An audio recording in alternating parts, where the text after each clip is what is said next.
Now, as we move on to UFC 293, I'm really looking forward to this one. Israel Adesanya versus Sean Strickland.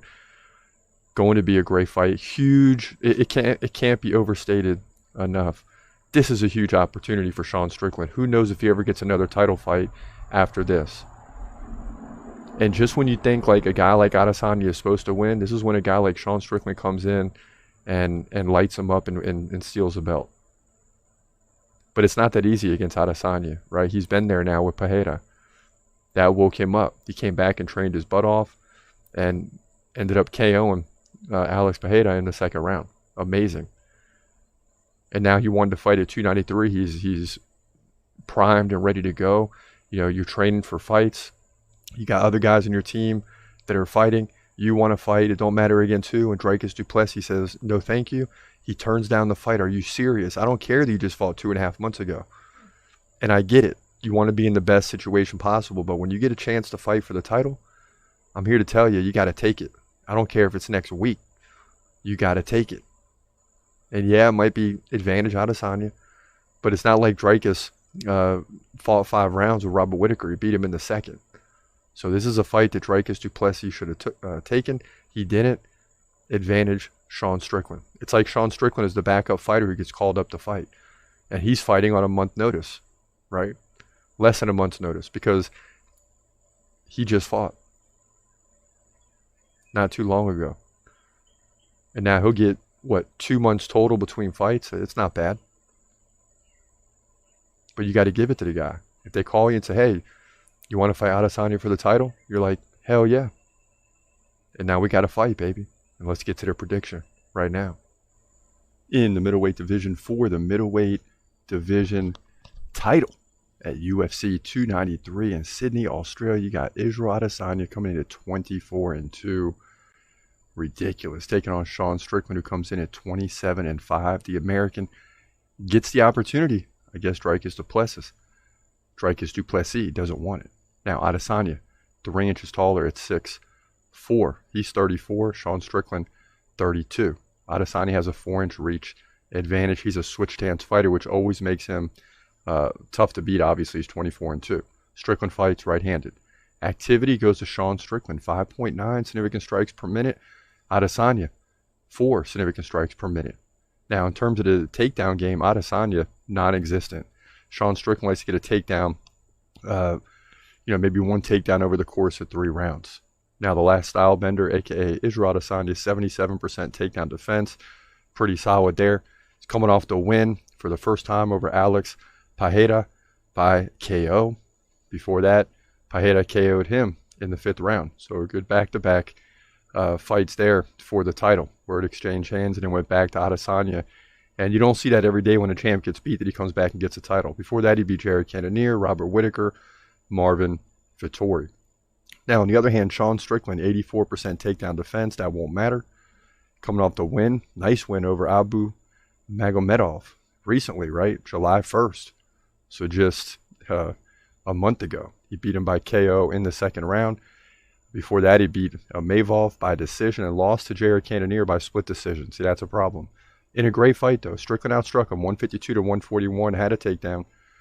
He also lost to Alex Pereira by KO. So what it comes down to is many people don't think Sean Strickland has a chance. I tend to believe he does have a chance here because he's very active, right? It's not going to be a fight where he doesn't land 100 plus significant strikes if it goes 5 rounds. He's going to be very active, which could present a problem for Adesanya. But Adesanya has the best significant strike defense that you'll ever see because he switches stance. He keeps the head off the center line. He moves around. And really for those reasons, and obviously he's 24-2. He's over a 4-1 favorite. I don't think it should be that high because Sean Strickland is going to present some problems in this fight. Please believe it. But Israel Adesanya should also cruise to victory in the championship rounds. I think this does go to a decision.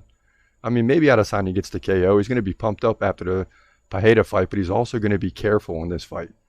Because this is one, like, when you know you should win, you're worried about losing type of thing.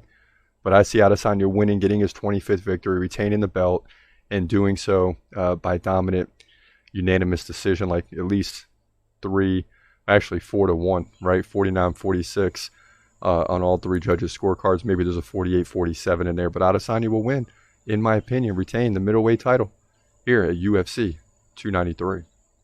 Yeah, and I mean, we got to go with Adesanya. I mean, I think Sean Strickland has a chance, as I said in the prediction, but bottom line is you're facing one of the best fighters in the world, if not the pound-for-pound GOAT right now.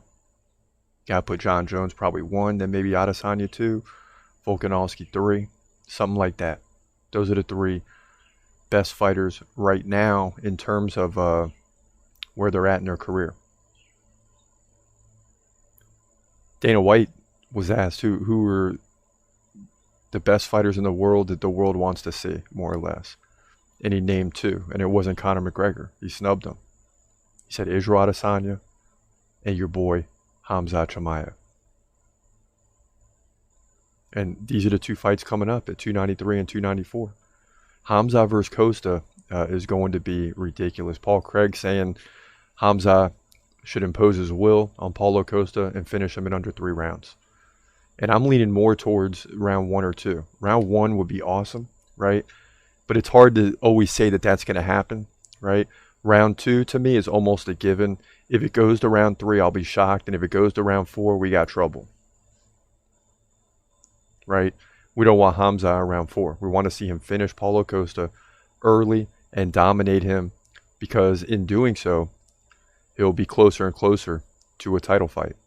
And if Khamzat goes in there and dominates Paulo Costa, right, Adesanya might tell Dricus du Plessis he's going to have to fight Khamzat for a title shot, and I'll take that every time, because I want Khamzat in a position that it's known that in this next fight, if he wins, he's fighting for the title. So the fact that Dricus didn't take this actually helps Khamzat, because if Khamzat wins, now Adesanya is in a position of power. He can sit back for 8 months to a year and tell them to fight it out. And then we got Khamzat versus Adesanya for the title. That's how I hope this thing plays out. And man, now that Leon Edwards is a champ and Colby's probably getting the next shot there, there's no better fight in the world than Adesanya versus Khamzat. And it, you know, when you ask Dana White who the world wants to see fight, these 2 fighters could be fighting each other.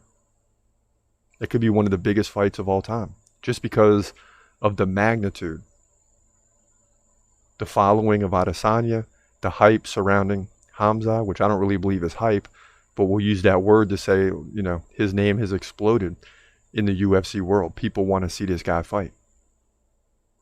And who better to fight than Adesanya for the title? He's gonna fight, wait, he's gonna fight, wait, hold your breath till the end of the night. Last fighter call, UFC at its height, yeah. Bringing that thunder with all his might, saying step up, wanna fight, hold up, think twice, gladiator, assassin, reckless, no abandon, walk through that cage, he'll leave your ass stranded, wake up, hey, where you at, hey, got hit in the head with a baseball bat.